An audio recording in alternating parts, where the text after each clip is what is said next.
Shalom semuanya. Sekali lagi kami dapat kesempatan mengadakan seminar Alkitab. Terima kasih banyak bagi Tuhan.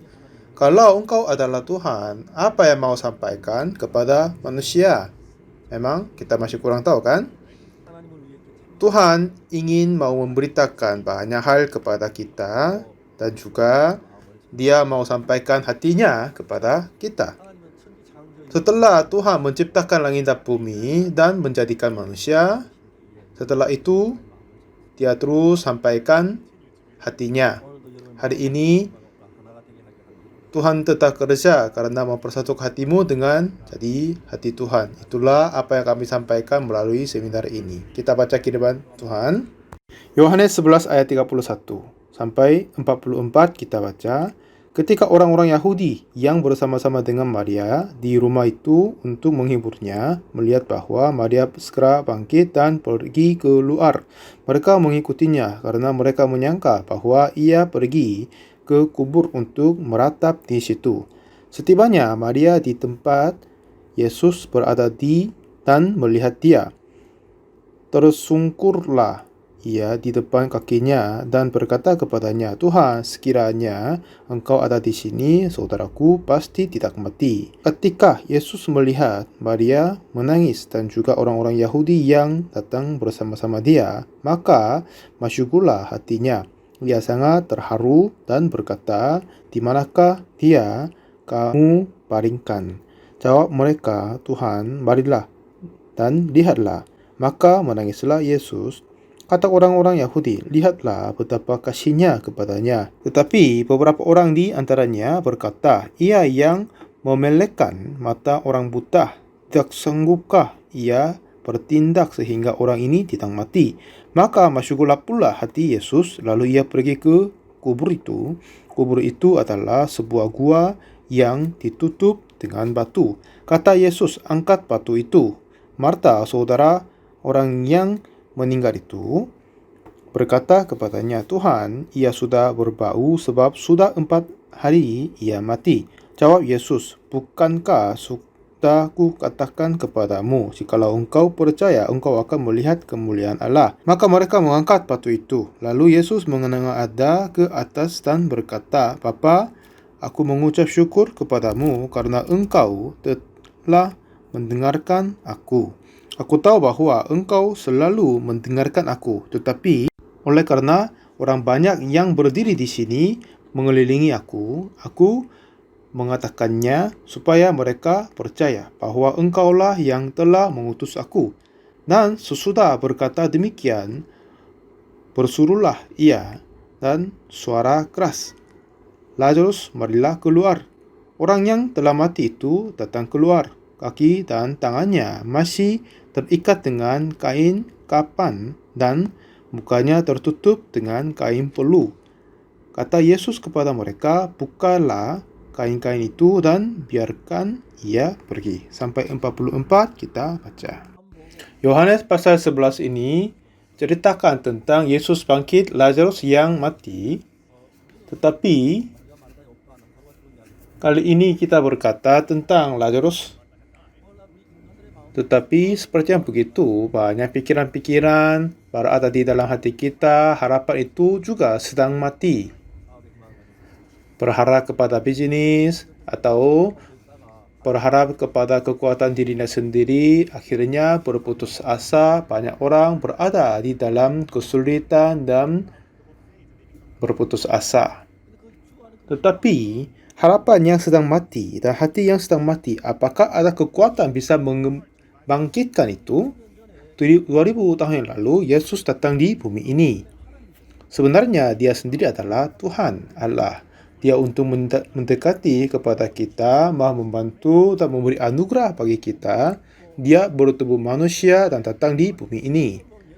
Nah, kiranya kelihatannya dia juga punya mata, hidung, dan telinga, punya mulut, tangan, kaki hampir sama.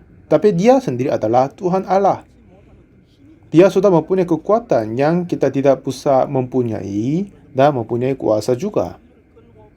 Kalau dia membawa dan menuntun kami kepada tujuan yang dia mengingini, tetapi kita sudah terbiasa tinggal di dalam kehidupan manusiawi. Jadi banyak kegiatan, permasalahan termuncul di dalam hati kita. Tetapi barang siapa aja yang dengar suara Tuhan Yesus dan menerima firman-Nya, orang ini akan menerima kehidupan yang terbaru. Dan saya membaca Yohanes pasal 11 ini. Dan sebelumnya Yohanes pasal 1 berkata, dia datang buminya sendiri tetapi kepunyaannya tetapi tidak menerimanya. Tetapi semua orang yang menerimanya diberinya kuasa supaya menjadi anak-anak Allah. Kalau pada saat kita mendengar suara Tuhan dan menerima apa adanya dengan dalam hati kita menjadi satu dengan sebagian dari firman kita dengar. Kalau begitu, kekuatan Tuhan, kuasa Tuhan akan bekerja di dalam kehidupan kita. Jadi, kenapa kita percaya Tuhan?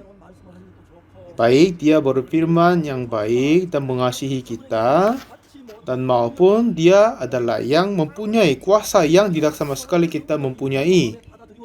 Kalau kita menerima kuasa yang kita tidak sama sekali pernah mempunyai, barang siapa aja tetapi kita menjadi orang yang terbaru. Kita berada di dalam kuasa Tuhan dan kasih-Nya. Memang kita punya dosa, artinya kita tidak punya kebenaran Allah. Tetapi Tuhan Yesus mempunyai penuh dengan kebenaran. Kalau kita menerima kebenaran dari Yesus, kita menjadi orang benar. Ya, memang kita punya penyakit, kita bisa mengatasinya. Tetapi kalau kita menerima firman Tuhan, kita akan menjadi orang-orang yang terbaru dari dulu. Tahun 62, saya berpikir dan hidup di dalam kegelapan. Susah sekali saya berada di dalam tanpa harapan. Kalau susah sekarang ini, kalau mempunyai harapan, mungkin 3-50 kemudian akan menjadi baik, mungkin saya bisa tahan dan hidup dengan berbahagia. Tetapi aku waktu itu tidak sama sekali punya harapan. Apa saja yang saya berusaha, semuanya kalah. Waktu itu saya berusaha mencalonkan diri menjadi sersan untuk ajudan itu. Kalau begitu, saya dapat kerja sampai sore, lalu saya bisa kuliah malam. Dengan harapan itu, saya mencalonkan diri untuk sersan kadet. Tetapi apa saja yang saya melakukan waktu itu, saya semuanya kalah. Apa yang saya mencoba, semuanya kalah. Kenapa hal ini terjadi? Saya tidak tahu. Lalu kantor dari tentara panggil ke kami, harus datang untuk periksa badan di sebuah rumah sakit. Kira saya badanku masih sehat, jadi saya tidak sama sekali berpikir aku akan kalah dalam diperiksa tubuh kita. Aku diperiksa mata dan organ yang lain-lain semuanya. Setelah diperiksa, dokter-dokter bagiannya memberi tanda tangan yang lalu saya pergi ke bagian belakangnya. Pada saat saya datang di tukang gigi, dokter gigi tanda tangannya beda dari yang lain. Kiranya aku sudah kalah. Saya melihat temanku ini menjadi giginya baik, tapi saya sedikit patah gigi depanku. Saya kira aku ini kalah karena patah gigi ini. Saya tanya kepada dokter gigi, "Papa, minta tolong luluskan aku. Kenapa kau buru-buru masuk ke tentara? Tunggu aja." Tapi saya harus ada alasan mau masuk. Tapi kata dokter itu, bagaimanapun saya berusaha tidak bisa masukkan kamu. Kalau ke gigi di belakang bisa, tapi gigi di depan itu dapat dilihat, tidak bisa membantu. Ini kelihatannya batas sedikit, tidak ternyata, tetapi saya baru putus asa sekali. Seperti begitu, apa yang saya berusaha, semuanya kalah. Jadi saya berputus asa. Itu Mei tahun 62. Sampai 10 bulan Oktober, saya hidup seperti yang orang-orang filsafat. kenapa saya hidup begitu, apa masalahnya, bagaimana saya hidup sampai depan. Tapi akhir-akhirnya semua kegiatanku semuanya kalah. Akhirnya saya berpikir adalah apa yang saya mengikut pikiranku akan kalah. Saya tidak boleh mempercayai diri sendiri. Itulah yang saya dapat. Ya, memang saya ikut gereja dan juga saya lapar sejak kecil karena kelaparan besar di Korea. Setelah peperangan Korea, banyak laki-laki mati, banyak keluarga tanpa laki-laki. 30% dari sekolah kami tidak punya orang tua. Jadi, kita semua hidup dalam kegelapan. Mulai saat itu, saya sudah hapuskan pikiran-pikiran yang mempercayai dirinya sendiri. Tetapi, Tuhan mengasihi aku. Tuhan ingin bekerja di dalam aku. Karena pikiran saya sudah berbeda dari firman Yesus. Semua pikiran saya sudah menolak firman Yesus. Jadi Tuhan mulai bekerja memutus asakan saya untuk membuang semua pikiran-pikiran yang saya mempercayai dirinya sendiri. Waktu itu, saya lapar sekali. Jadi dengan teman-teman saya menipu banyak dan mencuri gandum-gandum dan bakar dan makan. Itu walaupun ada yang bagian pencurian, tapi enak sekali. Mencuri apel dan buah-buahan, lalu ke gereja dan meminta ampun. Walaupun kita baca kitab, tapi kita tidak boleh percaya apa itu kan. Apa ini maksudnya? Kenapa hal ini terjadi? Ya, apa yang terjadi dalam kitab suci, tapi tidak padaku. Kira kita gitu kan. Tetapi setelah saya menghancurkan diri sendiri, hal yang heran memulai di dalam hatiku. Dulu saya menerima apa yang saya terima di dalam hatiku adalah yang cocok. Tetapi setelah saya menjadi orang yang tidak percaya dirinya sendiri, bisa menerima firman Tuhan. Bagaimana itu cocok dengan pikiranku atau tidak, itu tidak masalah. Saya bisa terima tanpa pengetahuan dan pemahaman. Itu yang saya mau sampaikan kepada semua dengan seminar ini. Jadi jika kita membaca kitab suci, kadang kita tidak bisa percaya dan tidak mau terima kalau kita mempunyai standar pengetahuan dan pengalaman dirinya sendiri. Akhirnya kita tidak terima tanpa semua pengalaman kita kan. Jadi susah kita mempersatukan hati dengan Tuhan Yesus. Jadi Yohanes pasal 11 cerita Lazarus mati dan bangkit. Dengan ini apa yang Yesus mau berkata dan mengajar kepada kita adalah perbedaan di antara pikiran Tuhan sama pikiran manusia. Siapa saja dari kita, dosa apa, kejahatan apa yang kita berbuat, kalau kita orang yang baik atau tidak, apakah orang yang jahat atau baik, tetapi kalau seseorang kita manusia menerima firman Tuhan dan kita menjadi satu dengan Tuhan, kita bisa menjadi satu dalam hati kita. Itu seperti di sini ada mikrofon. Kalau mikrofon ini tanpa kabel tapi bisa bersuara kan? Kenapa hal ini terjadi? Di dalam kehidupan manusia, mereka menemukan ada gelombang radio, ada walaupun tidak dilihat. Setelah itu mereka membuat gelombang radio. Dengan ini, mesin untuk membuat gelombang radio adalah osilator. Dengan ini, pakai kristal dan memotong dengan sedikit, lalu kasih listrik di situ, melaluinya akan membuat gelombang radio. Gelombang radio ini ciri-cirinya hampir sama dengan terang dan cahaya.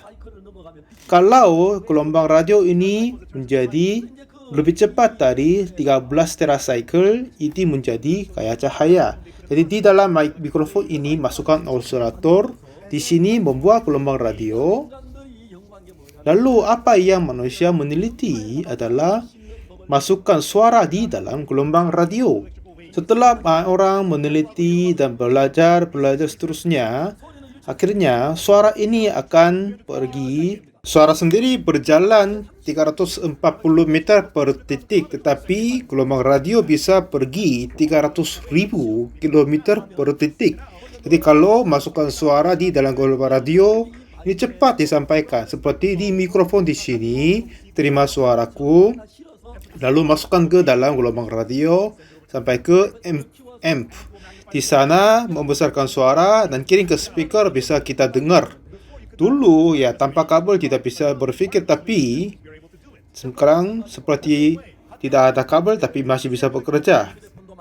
Dengan cara begitu bisa buat HP dan kirim movie, semuanya terjadi. Jadi yang penting adalah Tuhan mau mengisi hatinya di dalam hati kita, hanya mengumpulkan dan masukkan, tidak hanya begitu, tetapi Tuhan memberikan hatinya di dalam firman-Nya. Jadi kita menerima banyak informasi-informasi dan masuk ke dalam otak kita, dan yang benar, yang salah membagikan, dan yang salah keluarkan, kan? Seperti yang pada saya kita menerima firman Tuhan Yesus, ada yang cocok dengan pikiran kita, gampang kita terima, tetapi kalau sesuatu yang tidak cocok, susah sekali kita terimanya. Jadi, kehidupan rohani ini, kalau kita mengatasi permasalahan ini, kehidupan rohani menjadi gampang sekali. Hanya kita berusaha upaya jelas untuk berdoa, tidak hanya terjadi kehidupan rohani kita. Sekarang siapa Anda hadir malah siang hari ini? Kalau kita menerima firman Tuhan, dan kalau kita terima artinya kita percaya menjadi satu sama Yesus. Jika saya ketemu seorang gadis, contohnya aku ini masih belum menikah, misalnya aku masih belum menikah, aku ketemu perempuan yang cantik, aku mencintaimu, mari saya mau menikah denganmu. Lalu perempuan berkata, kalau dia suka aku, iya baik papa, kita menikah. Kalau begitu kita menjadi satu dalam hatinya, kan? Kalau perempuan ini katanya, aduh, pergilah daripada aku sudah punya pacaran. Apa maksudmu? Pergi. Kalau begitu hatinya sudah berbeda, ya kan? Jadi apa saja firman kita terima dan menjadi satu dengan firman-Nya. Nah, seperti gadis itu mengasihi saya dan dia menerima aku, atau tidak dia menolak aku. Seperti begitu, kalau kita terima firman di dalam hati kita, apa yang terjadi? Kita menjadi satu hati. Kalau menolak, hatinya sudah berbeda. Jadi, dalam kitab suci, apa yang kita belajar sekarang adalah dunia hati. Jika hati kita membaca firman Tuhan, dan memang penting sekali cerita Yesus memanggil Lazarus yang mati, itu benar sekali Tuhan berkata, tetapi Tuhan mau menyatakan tentang aliran hati. Kalau kita membelajar dunia hati di sini, seperti saya, beberapa yang saya merencanakan sebelum Mei tahun 62, satu demi yang lain semuanya kalah. Akhir-akhirnya saya mencalonkan diri menjadi ajudan, akhirnya kalah. Semuanya telah dihancurkan. Jadi saya menjadi orang yang tidak percaya dirinya sendiri. Ya, aku tidak bisa melakukan apa-apa, aku tidak berhasil, aku kurang tahu, tetapi Tuhan mau memakai saya, Dia kalahkan semua yang pencobaan saya. Lalu saya menipu apel, gandum, yang lain, lalu minta ampun dan mencuri yang lain-lain dan minta ampun lagi karena saya kelaparan sekali. Semakin banyak saya membaca kitab, kadang saya memahami dan baik terima, kalau tidak saya tidak mau terima. Tetapi Yohanes pasal 11 ini, Lazarus sudah mati, dan dua saudara perempuan, Maria dan Marta, mereka sedih, dan cerita-cerita mereka adalah seperti cerita kita semua. Ini melukis hati kita di dalam Yohanes pasal 11. Maria dan Marta pada saat mereka berada di dalam tinggal bersama Lazarus, karena tidak ada orang tua, mereka hidup susah. Jadi Tuhan Yesus menyayangi kepada Maria dan Marta dan Lazarus. Akhirnya pada saat Lazarus saudaranya sakit, mereka mengutus orang kepada Yesus biar segera datang kepadanya. Karena Tuhan Yesus telah pernah menyembuhkan banyak orang yang sakit, dan Marta dan Maria berpikir Yesus bisa sembuhkan dia. Tetapi orang yang diutus, dia pulang sendiri. Kenapa kamu pulang sendiri? Bagaimana Yesus? Katanya, Yesus berkata, ini tidak untuk kematian, tetapi untuk kemuliaan Allah. Ya, benarkah? Kalau begitu, ya, saudaraku tidak mati. Yesus dia akan datang, ya kan? Tapi penyakit ini menjadi mendalam, lebih parah. Oh, ini kelihatannya mati, kelihatannya hampir mati dia. Oh, kenapa Yesus terlambat, tidak mau datang? Kalau dia datang, saudaraku akan hidup. Kalau saudaraku mati, apa yang terjadi? Akhirnya, Lazarus mati. Kata Yesus berkata, ini bukan membawa kematian, tetapi akan menyatakan kemuliaan Allah. Awalnya, Maria dan Marta kiranya, iya, saudaraku tidak akan mati, tetapi akhirnya dia mati. Lalu mereka merasa sedih dan mengecewakan kepada Yesus. Kenapa Yesus enggak datang? Gitu. Akhirnya mereka menguburkan saudaranya. Setelah 4 hari kemudian kematian Lazarus, Yesus baru datang. Jadi, ini cerita ngobrol sama Maria, Marta, sama Yesus Kristus. Ini coba kita berpikir. Pada saat Maria dengar Yesus datang, dia merasa sedih, tidak mau datang. Kenapa Yesus datang setelah Lazarus mati? Dia harus datang lebih cepat untuk menyembuhkan dia. Tapi kenapa dia datang sekarang setelah Lazarus mati? Jadi dia pergi. Tapi Marta, walaupun dia sedih, tetapi dia adalah kakak dari Maria, dia harus datang dan menerima Yesus. Dan Marta berkata, kalau engkau ada, saudaraku tidak akan mati. Yesus berkata, ya, saudaramu akan hidup. Ya, itu tidak bisa mengerti kan? Tuhan Yesus adalah Allah. Kalau dia berkata saudaramu akan hidup, kalau gitu harus percaya begitu. Tetapi susah dimengerti. Inilah hati Marta. Seperti hati kita juga kan. Kalau kita baca kita, ada sesuatu mengerti, kita terima. Kalau tidak, kita tidak terima. Memang kita manusia sendiri pasti begitu. Tetapi apa yang kita bisa melakukan? Yang terbaik adalah bukan mengumpulkan banyak uang atau berbuat sesuatu baik atau berdoa seterusnya, tetapi mempersatukan hati dengan Yesus. Jika kita menjadi satu hati dengan Yesus, kalau hati Tuhan mengalir ke hati kita mengalir kepada Yesus, dan Yesus masuk ke dalam hati kita dan memimpin kita, kita dapat hidup yang sudah jauh berbeda dari yang lama. Tuhan tidak mau kita bekerja sesuatu, tetapi walaupun kita tidak mengerti apa firman Yesus, tapi harap Yesus adalah kita terima itu. Kata Yesus, saudaramu akan bangkit. Ini kata Yesus. Kalau begitu, iya pasti dia akan hidup. Tapi pikiran Maria dan Marta sudah jauh berbeda. Ini orang sudah mati, bagaimana bangkit berdiri? Dan jawabnya juga, pada akhir zaman mungkin bangkit begitu kan? Tetapi Yohanes pasal 11, Maria datang kepada Yesus dan dia juga berkata seperti Marta, kalau engkau ada di sini, saudaraku tidak akan mati. Tapi kalau kita baca kitab suci berkata, setibanya Maria di tempat Yesus berada dan melihat dia, tersangkurlah ia di depan kakinya berkata, Tuhan, sekiranya engkau ada di sini, saudaraku pasti tidak mati.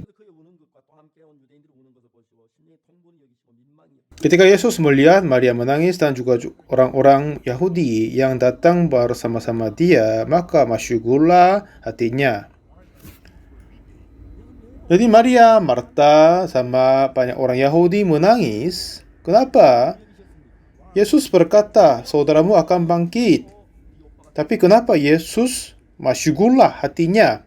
Karena di antara mereka tidak sama sekali ada yang percaya Lazarus akan bangkit. Tuhan Yesus sungguh berkata, saudaramu akan bangkit. Apa maksudmu? Saudaraku akan bangkit? Benar sekali? Itu sungguh benar? Kalau gitu, sungguh bangkit ya. Terima kasih. Itulah harus mereka berkata. Tetapi mereka tidak terima firman Yesus. Kenapa? Dalam pandangannya, Ya, sudah mati 4 hari lalu, sudah berbau, bagaimana orang ini bangkit berdiri? Tidak mungkin. Jadi dengan pikiran dirinya sendiri tidak bisa terima firman Yesus. Jadi pikiran kita juga beda dari firman Tuhan, hati Tuhan, jadi tidak bisa menjadi satu sama Yesus. Jika kita menerima permasalahan-permasalahan dan percaya firman dan terima, kita menjadi satu dengan hati Yesus. Kalau begitu, hati Tuhan bisa masuk, alir ke dalam hati kita. Ya, di dalam hatimu saudaramu mati, tapi dalam hati Yesus saudaramu sudah bangkit. Jadi kalau kita masuk ke dalam hati Yesus, Maria dan Marta pun dapat mempunyai hati, iya, saudaraku akan bangkit. Kalau begitu, Tuhan Yesus sungguh bekerja keras di dalam hati kita dengan kuasanya. Tapi dalam pandangannya diri, bagaimana orang mati dapat berdiri bangkit? Jadi masalahnya kita sungguh melayani, bersekutu, mempersembahkan dan melakukan hukum Taurat seterusnya. Walaupun kita berusaha banyak begitu, tetapi jika kita tidak menerima firman Tuhan, kita tidak bisa menjadi satu dengan Yesus. Memang kita tidak terima firman Tuhan yang tidak cocok dengan kita, kan? Tetapi inilah maksud firman Tuhan kepada kita. Dengan ini kita dapat menemukan struktur hati kita. Pada bulan Oktober tahun 62, saya dapat menemukan semua rencanaku telah kalah. Akhirnya aku sendiri tidak dapat dipercayai. Sebelumnya saya melakukan semuanya dengan sadar diri sendiri. Lalu saya mempercaya dan terima firman Yesus. Mulai saat itu kehidupan saya menjadi berubah. Ada yang penting adalah Tuhan Yesus berkata saudaramu akan bangkit. Tetapi Maria dan Marta tidak percaya firman Yesus karena pikiran mereka beda dari firman Tuhan. Orang-orang Yahudi tidak percaya. Kalau kita baca melebihinya, ayat 34, di manakah dia kamu baringkan? Jawab mereka, Tuhan, marilah dan lihatlah. Ayat 35, maka menangislah Yesus. Tuhan sedih sekali. Akhirnya dia menangis karena tidak sama sekali ada orang yang terima kata Yesus bahwa saudaramu akan bangkit. Di situ murid Maria Marta, para orang Yahudi tidak terima. Ya, coba percaya Yesus berkata saudaramu akan bangkit. Kalau begitu saudaramu pasti akan bangkit. Pasti murid-muridnya berkata begitu, tapi tidak begitu. Tapi ayat 37, tetapi beberapa orang di antaranya berkata, ia yang memelekkan mata orang buta, tidak sanggupkah ia bertindak sehingga orang ini tidak mati? Jadi kiranya mereka, Tuhan tidak bisa menghidupkan dia, kan? Ayat 38, maka masuklah pula hati Yesus, lalu ia pergi ke kubur itu. Kubur itu adalah sebuah gua yang ditutup dengan batu. 39, kata Yesus, angkat batu itu. Artinya buka pintu kubur itu. Tapi Marta berkata, Tuhan, ia sudah berbau sebab sudah 4 hari ia mati, sudah membusuk, berbau. Walaupun angkat batu tidak berguna. Ini sudah berbau jelek sekali. Jangan berkata begitu. Maksudnya hatinya sudah jauh berbeda dari Yesus. Tuhan Yesus datang untuk bangkitnya, untuk itu mengangkat batu suruhnya. Tetapi kata Marta, oh tidak usah, dia sudah mati. Dan di sini berkata, ayat 40, jawab Yesus, bukankah sudah kukatakan kepadamu, jikalau engkau percaya, engkau akan melihat kemuliaan Allah. Bukankah sudah kukatakan kepadamu, jikalau engkau percaya, engkau akan melihat kemuliaan Allah. Bagaimana? Dan Maria dan Marta mulai berpikir, oh ya, benar sekali. Lalu mereka mengangkat batu, membuka pintu kuburan. Itulah saatnya hati Maria dan Marta menjadi satu dengan Yesus. Ayat 41, maka mereka mengangkat batu itu, lalu Yesus menengadah ke atas dan berkata, Bapa, aku mengucap syukur kepadamu karena engkau telah mendengarkan aku. Setelah Yesus berkata, angkat batu itu, dulu hati mereka beda dari Yesus. Ya Tuhan, dia sudah mati, sudah berbau, tidak usah mengangkat batu. Hati mereka menolak kata Yesus. Tetapi Yesus berkata, jikalau engkau percaya, engkau akan melihat kemuliaan Allah. Kata Tuhan Yesus, kan? Lalu mereka mengangkat batu. Jadi Maria dan Marta memperbarui hati mereka, suruh orang mengangkat batu, lalu pintu kuburan terbuka. Jadi Yesus berkata, ayat berikutnya, ayat 42, ayat 41, maka mereka mengangkat batu itu, lalu Yesus menengadah ke atas dan berkata, Bapa, aku mengucap syukur kepadamu karena engkau telah mendengarkan aku. Aku tahu bahwa engkau selalu mendengarkan aku, tetapi oleh karena banyak orang yang berdiri di sini mengelilingi aku mengatakan supaya mereka percaya. Memang hati Tuhan sudah bersama dengan hati Yesus. Oleh karena itu, Tuhan selalu mendengar kepada kata Yesus. Seperti hati Tuhan sama dengan hati Yesus, Tuhan Allah. Kalau hati Yesus menjadi hati Maria dan Marta, kuasa Yesus bisa memulai bekerja di dalam Maria dan Marta. Jadi Yohanes pasal 11, Lazarus sudah mati, tapi Yesus berkata saudaramu akan bangkit, tapi saudara-saudaranya tidak percaya, tidak terima itu.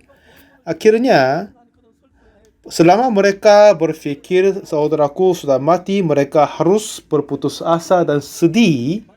Orang-orang Yahudi, Maria dan Marta, mereka semua begitu. Jadi, masuklah hati, sedihlah hati Yesus. Karena tidak ada yang menerima Yesus. Akhirnya Yesus berkata, jikalau engkau percaya, engkau akan melihat kemuliaan Allah. Itulah saatnya Maria dan Marta membuka hati dan mempersatukan hati dengan Yesus. Lalu mengangkat batu. Jadi setelah Maria dan Marta menjadi satu dengan Tuhan Yesus. Dan lalu Yesus berdoa kepada Tuhan. Tuhan, terima kasih engkau selalu mendengarkan aku. Aku tahu bahwa engkau selalu mendengarkan aku.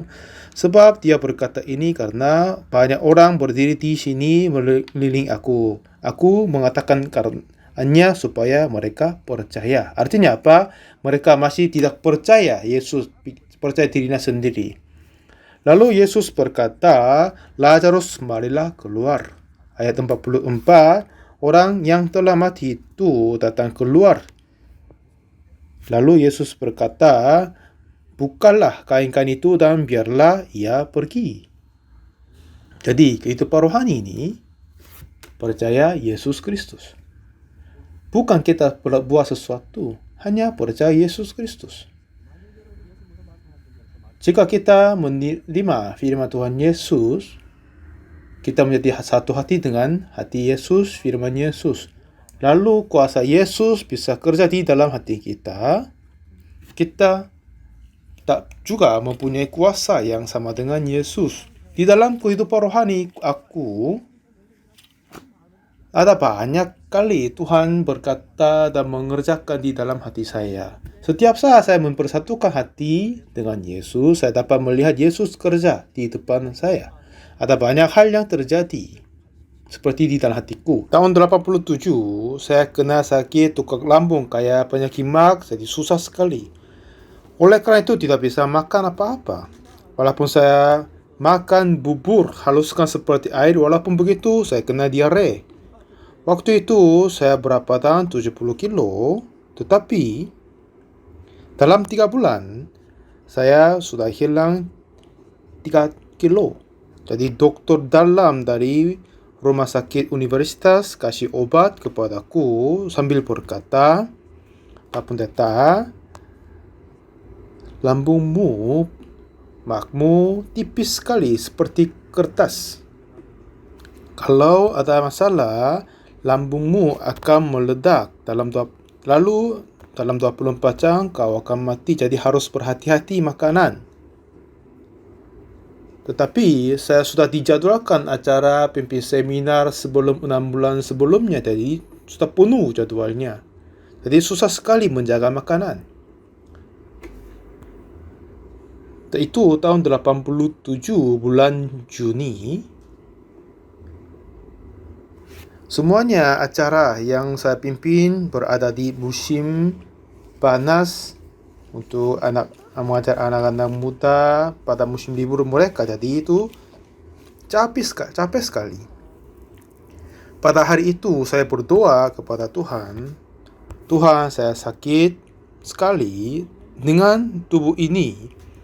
Saya tidak bisa tahan pimpin semua acara-acara yang berikutnya. Tolong sembuhkan perutku. Setelah saya berdoa, tiba-tiba saya teringat satu ayat firman Markus 10 ayat 24, katanya, "Karena itu aku berkata kepadamu, apa saja yang kamu meminta dan doakan, percayalah bahwa kamu telah menerimanya, maka hal itu akan diberikan kepadamu."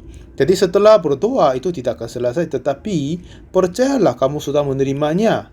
Percayalah kamu sudah menerimanya. Jadi saya berdoa, "Tuhan, tolong sembuhkan aku karena saya sakit perut." Saya berdoa. Kalau saya sudah terimanya, perutku sudah sembuh kan? Ya, kalau sudah sembuh lalu percaya itu gampang sekali. Siapa saja yang kita melakukan begitu. Tetapi Tuhan berkata, "Aku kerja sesuai dengan imanmu." Jadi percaya, menganggap terima dulu lalu akan kerja. Ini gampang kan? Jadi saya berdoa dan saya menganggap diri terima dan membaca ulang dan berdoa, "Tuhan, aku berdoa kepadamu, tolong sembuhkan aku." Saya berdoa kepada Tuhan dan saya menganggap diri saya sudah menerimanya. Ya, terima kasih Tuhan, saya sudah sembuh. Tetapi masalahnya, pada saat saya datang sarapan, pada saat saya masih sakit, selama 3 bulan, istriku selalu memasak bubur yang halus dan kasih makanan yang kecil, yang sedikit. Kalau saya datang ke dapur, ya mereka, istri sama anak-anak masak yang enak sekali dan makan banyak. Tapi kepadaku, ya sedikit bubur saja. Karena itu pun susah saya bisa tahan. Ya kan, walaupun begitu tetap kena diare. Tapi suruh Tuhan, percaya bahwa kamu menerimanya. Ya saudara, saya suka kimchi sekali. Kimchi ini adalah makanan yang cocok kepada semua makanan. Tapi ini agak keras dan pedas. Agak bahaya kepada perutku kan. Jadi saya kira kalau saya makan kimchi, kemungkinan aku mati. Tapi masalahnya, karena saya tidak makan kimchi karena saya sakit. Tetapi kalau saya sembuh, pasti saya makan itu. Kenapa saya tidak makan kimchi? Artinya saya tidak percaya penyakit ini sudah sembuh. Jadi saya berpikir bahwa kalau saya makan kimchi, apakah saya bisa sembuh, hidup atau mati? Ini cerita yang tertarik kan? Artinya apa? Pak pendeta ini tidak percaya kepada Tuhan. Ya, kalau sungguh saya percaya, ya makan kimchi pasti sembuh kan? Tetapi aku takut. Saya teringat kata dokter, "Ya, perutmu tipis sekali seperti kertas. Kalau ini meledak setelah makanan, akan mati 24 jam." Tapi firman Tuhan berkata, "Ya, apa saja kamu meminta dan doakan, percayalah bahwa kamu menerimanya." Kalau saya sembuh, saya harus makan kimchi. Ya kan? Jadi saya memutuskan, aku sudah terima, saya sudah sembuh, jadi saya makan. Jadi pada saat itu, oleh karena banyak tamu, istriku siapkan banyak makanan. Tapi siapkan bubur untuk saya. Tapi saya geserkan semua dan makan makanan-makanan yang enak sekali. Jadi istri terkaget. "Kenapa kamu makan ini?" "Ya enggak apa-apa, aku sudah sembuh." Jadi istriku pun ikuti saya. Sering saya makan cepat sekali. Jadi apa yang sulit kepadaku adalah makan pelan-pelan. Setelah saya ketemu Yesus Kristus dan menerima pengampunan dosa, saya harus menghematkan waktu untuk membaca kitab. Jadi saya berusaha banyak sekali untuk menghematkan waktu. Sebelum saya menikah, saya tidak sama sekali pakai lebih dari 2 menit untuk makanan. Dan kecuali mandi, saya selalu pegang kitab. Pada saat berjalan, selalu mengingat ayat-ayat firman. Dan saya berusaha banyak untuk menurunkan jam-jam tidur untuk membaca kitab. Saya butuh 60 jam untuk membaca Alkitab dari awal sampai selesai. Dengan itu saya membaca 10, 20, 30 kali melebihinya. Lalu semua struktur dari kitab suci bisa masuk ke dalam hatiku. Dan bagaimana Tuhan berkata itu dapat dipahami kepadaku. Jadi Tuhan berkata, apa saja kau minta dan Tuhan akan terimalah hal itu telah diberikan kepadamu. Jadi, saya percaya itu dan saya menganggap percaya diri, saya sudah sembuh. Setelah makan, saya kena sakit. Jadi, saya pergi ke belakang dan membuang semuanya. Langsung, aku sakit sekali. Lalu, pikir aku menjadi bingung sekali. Ya, kau punya iman, jadi makan, kemungkinan kau mati. Pikiran-pikiran ini akan muncul di dalam hatiku. Tapi, melainkan, ya ini firman Tuhan. Kalau sudah percaya dan terima, ya sungguh kerja, saya sudah sembuh. Dan pikiran yang lain, ya kalau kamu sembuh, kenapa diare masih sakit? Kenapa? Masih belum sembuh, ya kan? Masih belum sembuh kamu. Ini pikiran terus masuk ke dalam hatiku. Jadi, tetapi pada saat itu saya memutuskan percaya firman Tuhan, aku sudah sembuh. Setelah saya berpikir, apakah saya masih sakit? Tetapi aku percaya sudah sembuh. Saya dapat berpikir tentang Yesus Kristus. Ya, dalam pandangan Yesus saya sudah sembuh. Pada saat Yesus datang kepada rumahnya Jairus, semuanya menangis. Tuhan Yesus berkata, jangan menangis, anak ini tidak mati, tapi dia tidur. Kita bisa bagikan apa yang membedakan kematian dan tidur. Apakah dia bernapas, tubuhnya hangat atau tidak, begitu kan? Kalau mati, ia tidak bernapas, begitu. Tapi Yesus berkata ini, tidur anaknya. Lalu anak ini sungguh hidup. Benar sekali kata Yesus. Pandangan kita, dia mati. Tapi kata Yesus, dia hidup. Ya, benar sekali. Dalam pandangan aku masih sakit. Tapi pandangan Tuhan, aku sudah sembuh. Jadi aku sudah sembuh, saya percaya begitu. Aku walaupun sakit, ya saya percaya aku sembuh. Saya makan siang seterusnya, akhirnya memang buang diare ke belakang. Pada malam itu, saya diundang sebuah hotel untuk makan di luar. Biasanya saya jarang makan di luar karena saya senang makan masakan istriku karena dia bagus untuk masaknya. Pada saat itu, saya diundang makan Hotel Hyatt di kota Seoul. Ya, Hotel Hyatt itu dianggap restoran yang terbaik waktu itu di kota Seoul.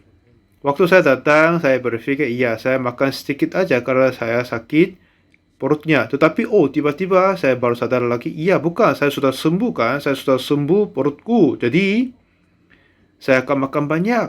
Lalu saya habiskan 5 piring penuh. Jadi penuh sekali. Dan pulang ke rumah. Tidak sama sekali buang diare lagi. Jadi tidur malam itu, besok pagi saya bangun, sembuh total dalam 24 jam. Saya sembuh total. Sebelumnya saya sering sakit perut, harus menjaga makanan. Kalau ke luar negeri harus hati-hati buat makanan. Kalau makanan asing itu susah sekali dimakan. Tetapi mulai saat tahun 87, penyakitku sudah sembuh, aku menjadi baik sekali. Setelah saya percaya firman Tuhan. Kalau kita dapat percaya karena bisa paham, artinya kita percaya diri sendiri. Kalau firman Tuhan adalah sungguh firman Tuhan, walaupun itu cocok dengan hatiku atau tidak. Itulah kita harus percaya. Tidak percaya dalam hati kita, kalau kita percaya melebihi pembatasan kita, itulah saatnya hati kita masuk ke dalam dunia Tuhan. Inilah kehidupan rohani sesungguhnya. Inilah cara gimana kita percaya kepada Tuhan. Kalau kita bisa melakukan begitu, pembaruan terbaru akan terjadi kepada kita. Oleh karena itu, saya berkata hal ini kepada banyak orang, dan bulan berikutnya ada bulan Juli, saya harus pimpin retreat dan memberi kesaksian kepada banyak orang di sana. Waktu itu, setelah mereka dengar khotbah, 200 orang sembuh dari penyakit mereka masing-masing. Dan selain ini tuh, saya memberitakan ini kepada banyak orang dan juga banyak orang sudah sembuh. Kalau kita terima firman Tuhan karena cocok dengan hati kita, itu tidak percaya Yesus tapi percaya dirinya sendiri. Untuk percaya Yesus, Walaupun itu sudah berbeda dari pikiran kita, tetapi tetap terima dan percaya. Itulah sungguh artinya percaya firman Tuhan. Saya mau mengatakan kepada banyak orang tentang permasalahan kehidupan rohani, tentang dosa. Ini yang saya sampaikan banyak kali. Tahun 2010 saya pernah ketemu Presiden Ghana, John Atamis. Dia rajin ikut gereja. Pada saat saya ketemu dia sakit sekali, jadi dia berbaring. Setelah kami selesai acara camp di Ghana, ketemu ibu negara, dari permintaan dia, saya ketemu Pak Presiden Ghana. Waktu itu saya membawa 2 orang penyanyi dari Panduan Suara dan meminta bernyanyi 2 puji nyanyian dalam bahasa Ghana.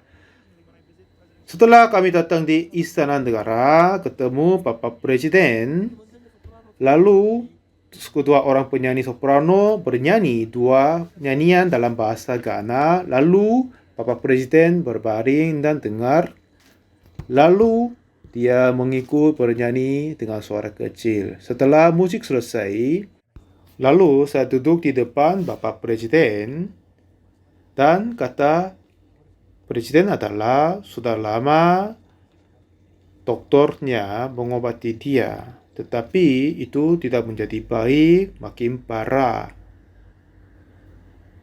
Akhir-akhirnya ada tambahan dokter dan mengobatiku, tapi makin parah. Sekarang dokter-dokter spesial datang bergabung, tapi makin parah lagi.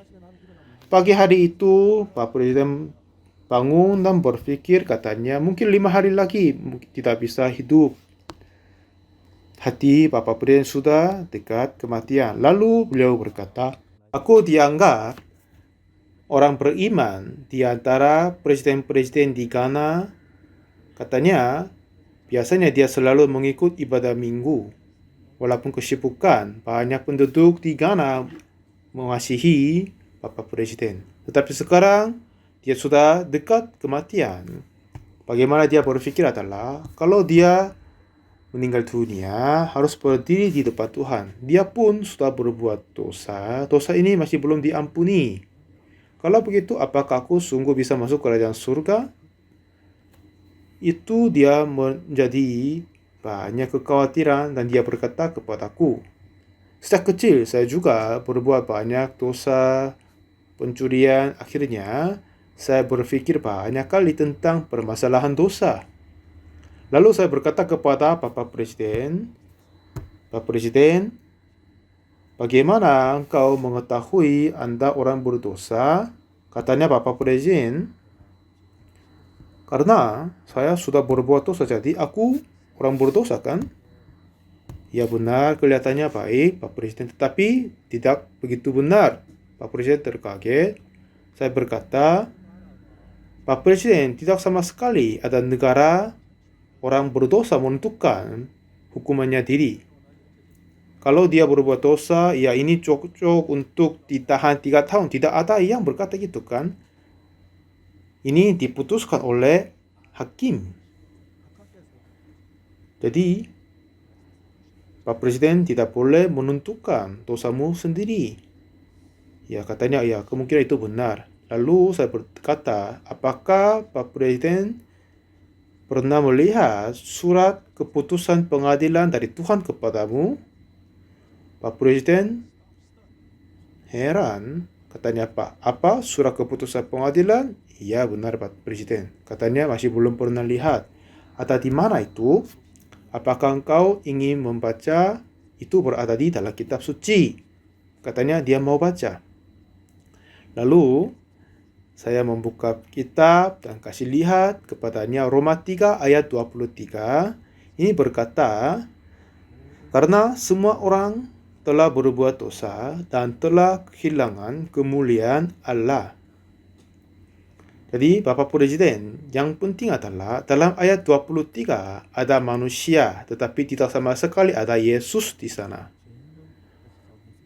Memang pengampunan dosa tidak tergantung perbuatan kita, tetapi Yesus dengan pandangan melihat diri melalui ayat 23, kita orang berdosa sudah hilang dari kemuliaan Allah. Tapi kalau kita baca 24, Ayat 24 ini berkata, dan oleh kasih karunia telah dibenarkan dengan cuma-cuma karena penebusan dalam Kristus Yesus. Pak Presiden, ini adalah surat keputusan pengadilan kepadamu dari Tuhan. Engkau sudah berbuat dosa, tetapi Tuhan Yesus telah menebus engkau. Dia telah mati atas kayu salib gantimu. Dan dia telah mati karena semua segala dosamu. Jadi oleh kasih karunia dengan cuma-cuma, artinya kita tidak sama sekali melakukan apa-apa, tetapi Tuhan telah membenarkan kita. Yang penting adalah Anda masih berpikir Anda orang berdosa kan? Tetapi Tuhan berkata, Tuhan telah membenarkan kita. Tuhan berkata, aku membenarkan engkau. Dan Bapa berkata, aku orang berdosa. Ini tidak masuknya kita percaya Yesus dan Tuhan kan?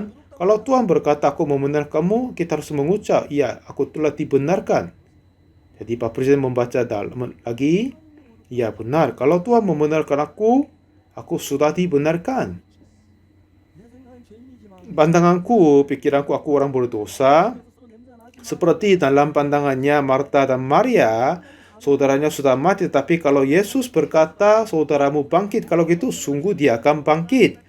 Dalam pandangan kita berbuat dosa, jadi dianggap orang berdosa, tapi Tuhan berkata, kita dibenarkan, kita sudah dibenarkan. Kalau kita berbuat dosa dan berkata aku orang berdosa, tapi Tuhan berkata telah membenarkan kita. Siapakah yang benar? Yang sedih adalah masih ada banyak orang berkata dan percaya pikir bahwa Tuhan telah mati di atas kayu salib dan membenarkan kita. Tetapi mereka masih mengaku orang berdosa. Kenapa? Karena mereka berbuat dosa. Karena mereka berbuat dosa, ia memang menjadi orang berdosa. Tetapi setelah Tuhan mengampuni dosa kita, sudah dibenarkan, dihapuskan. Tuhan Yesus telah mati atas kayu salib, melunas semua upah dosa kita dan membenarkan kita. Tapi masih banyak orang di saat ini, walaupun Tuhan membenarkan kita oleh darah Yesus, tapi masih berkata, aku orang berdosa. Siapakah yang benar? Jadi Pak Presiden terkaget. Pak Presiden, saya mau kasih lihat satu ayat lagi di Roma pasal keempat.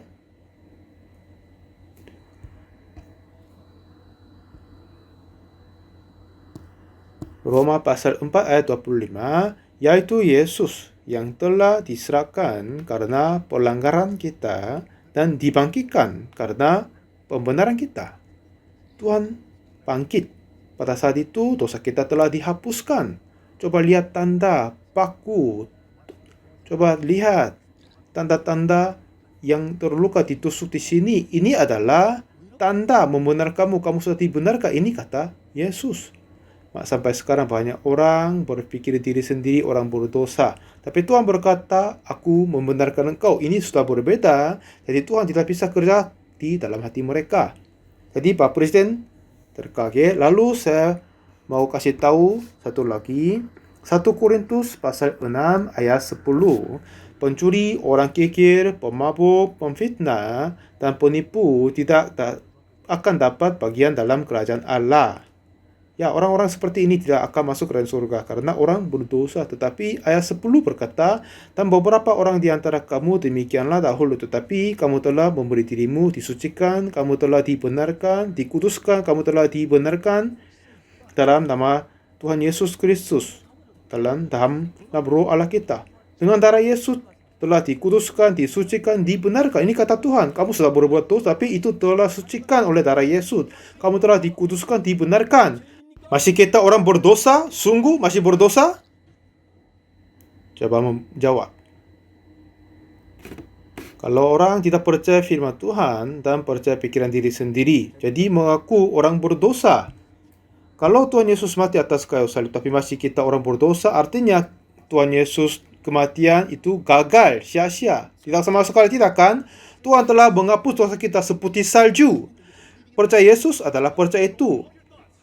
Walaupun kita berbuat dosa apa saja, pencurian, pembunuhan, apa saja, tetapi Tuhan telah mengakhiri di atas kayu salib dengan darahnya, telah menyelesaikan di atas kayu salib, telah menyucikan kita. Jadi, Dia telah membenarkan kita. Jadi saudara, apakah Anda mau percaya Tuhan atau pikiran dirimu sendiri? Pikiran kita menganggap diri orang berdosa karena berbuat dosa. Tetapi Tuhan adalah hakim. Ya, kamu sudah berbuat dosa, tapi itu dihapuskan. Telah dikuduskan, dihapuskan oleh darah Yesus Kristus. Apa engkau percaya? Apakah sungguh percaya? Ya? Sudah bisa percaya?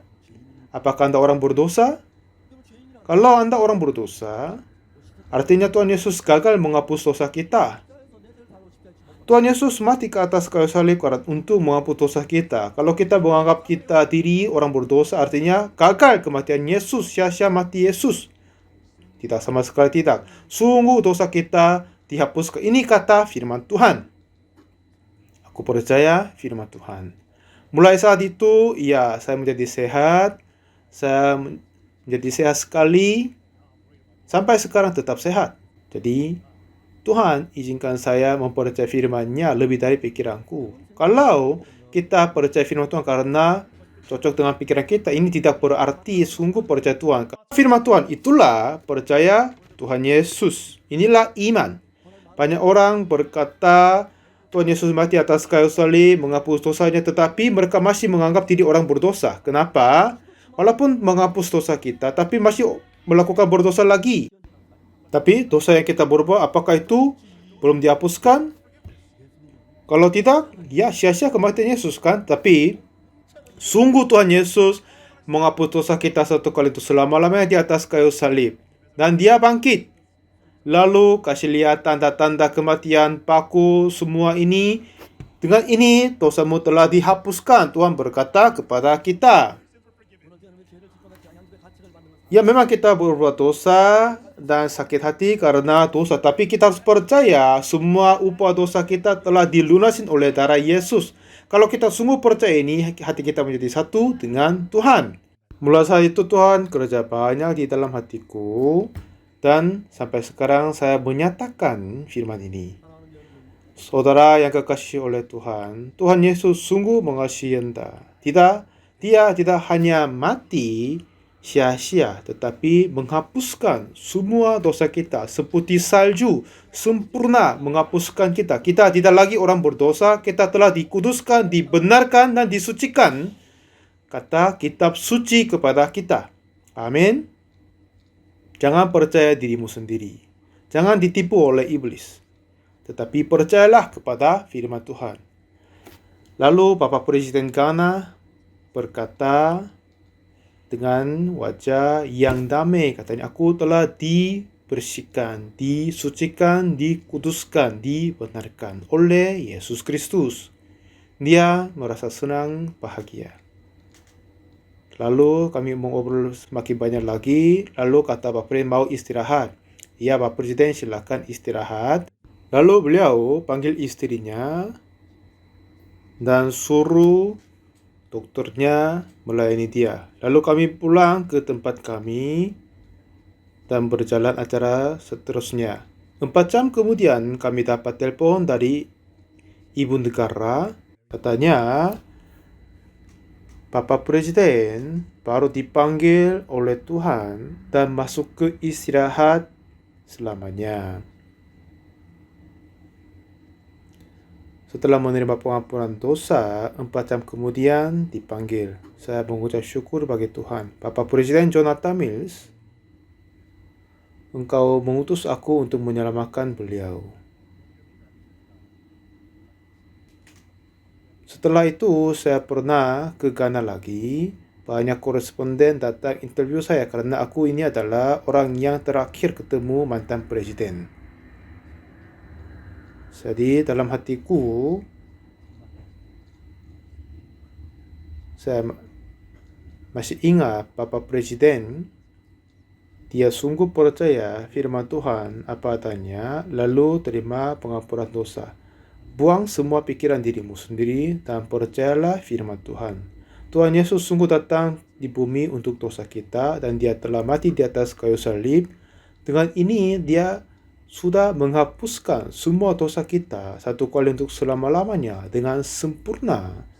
seputih salju. Tapi iblis berkata, kamu orang berdosa, kamu sudah berbohong, kamu sudah mencuri, kamu sudah menipu, itu jahat, kamu orang berdosa.